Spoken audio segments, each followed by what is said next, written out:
કેરાકુંદન પર લેવા પટેલ શિક્ષણ ટ્રસ્ટ દ્વારા આયોજિત સદવિદ્યા પર્વના બીજા દિવસે માણેક મહોત્સવ ઉજવાયો હતો।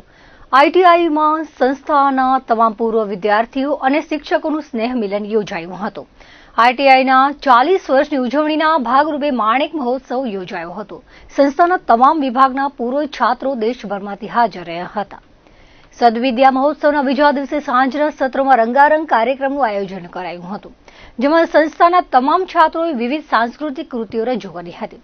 કચ્છની જૂની હાઈસ્કૂલો પૈકીની કેરાણી હાઈસ્કૂલ છેલ્લા 158 વર્ષથી શિક્ષણ સેવા આપી રહી છે। ગુજરાતી અને અંગ્રેજી માધ્યમની પ્રાથમિક શાળાઓ, બાલ મંદિર, સીવણ તાલીમ શાળા, આઈટીઆઈ સહિતના બહુહેતુ સંકુલમાં 1300થી વધુ વિદ્યાર્થીઓનું જીવન ઘડતર કરવામાં આવી રહ્યું છે। આ શાળામાં અનેક દિગ્ગજો અભ્યાસ કરી ચૂક્યા છે, જેમાં સ્વામિનારાયણ મંદિરના મહાન સંત સ્વામી ધર્મ જીવનદાસજી અને વર્તમાન મહંત પુરાણી ધર્મનંદન દાસજી પણ અહીંના પૂર્વ વિદ્યાર્થી રહ્યા છે। શિક્ષણ ક્ષેત્રે સ્વામી ધર્મ જીવનદાસજીએ કરેલા કાર્યોમાંથી આવનારી પેઢી પ્રેરણા લઈ શકે તે હેતુથી સંસ્થા દ્વારા ગુરુ મંદિરનું નિર્માણ કરવામાં આવ્યું છે।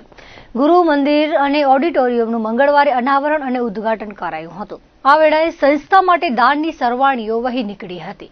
અનેક સામાજિક અગ્રણીઓ અને સંસ્થાઓએ માતબર દાનની ઘોષણા કરી હતી। સંસ્થા દ્વારા તમામ દાતાઓનો આભાર વ્યક્ત કરી વિશિષ્ટ સન્માન પણ કરાયું હતું।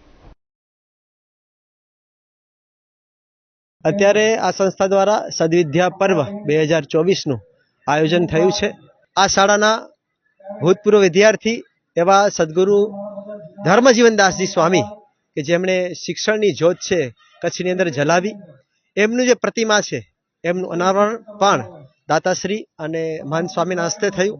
સાથે સાથે આ સંસ્થાના સંકુલની બાજુની જે લાગુની જમીન છે એ ભવિષ્યના જે વિદ્યાર્થીઓ છે એમના માટે સારી વ્યવસ્થા ઊભી કરી શકાય એના માટે જે ટ્રસ્ટે ખરીદી અને સમાવી છે, તો એમનું પણ નામકરણ અને લોકાર્પણ છે એ ગઈકાલે થયું। બપોર પછીના સેશનની અંદર ભુજ સ્વામિનારાયણ મંદિરના મહંત સામભાઈ ફઈની સાથે સાથે 24 ઠાકોરજી અને સાંખ્યોગી બહેનોએ અહીં પધારી ગુરુપૂજન કર્યું, ભૂમિને પવિત્ર કરી અને સાથે સાથે એક મહારાસોત્સવ ધર્મજીવન રાસોત્સવ છે એમનું આયોજન થયું।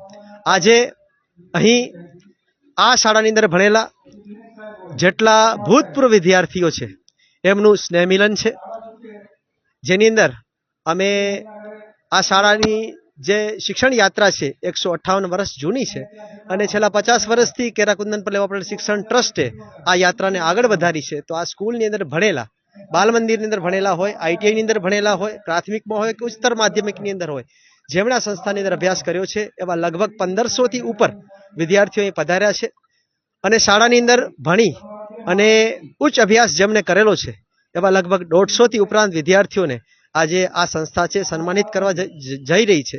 બપોર પછી વર્તમાન જે વિદ્યાર્થીઓ છે એમનો સાંસ્કૃતિક પ્રોગ્રામ છે અહીં ગોઠવેલો છે।